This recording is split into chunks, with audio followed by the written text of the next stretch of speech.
So what is the alternative? What is the way forward? The way forward starts with careful care. And in careful care, you start with creating opportunities for unhurried conversations.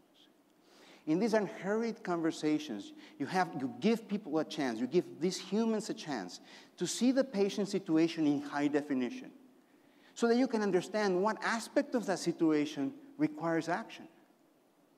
And then figure out with the patient, working together in that conversation, what action does the situation demand?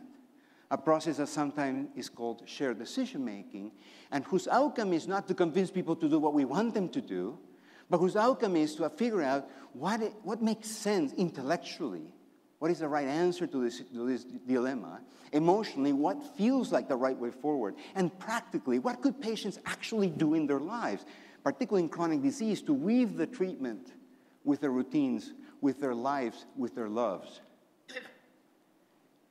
That's care. And notice that I don't say providers will deliver this care. I'll say clinicians will care. And patients will feel cared. Care is already a verb. You only deliver it if it's in a box.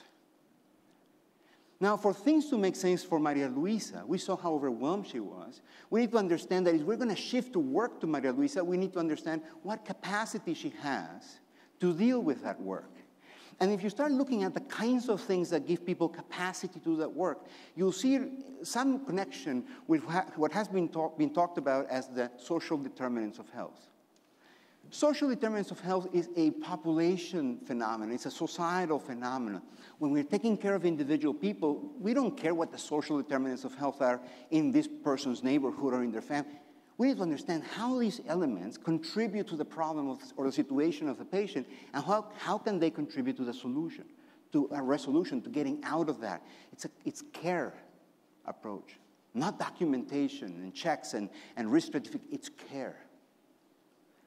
So in the case of Maria Luisa, we wouldn't be calling her non-compliant.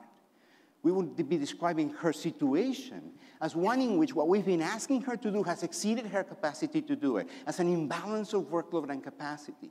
And we can immediately begin to understand how we might get resolution out of this. We either improve her capacity or reduce the workload, if possible. And that's what Shannon was mentioning before, is the core idea behind minimally disruptive medicine.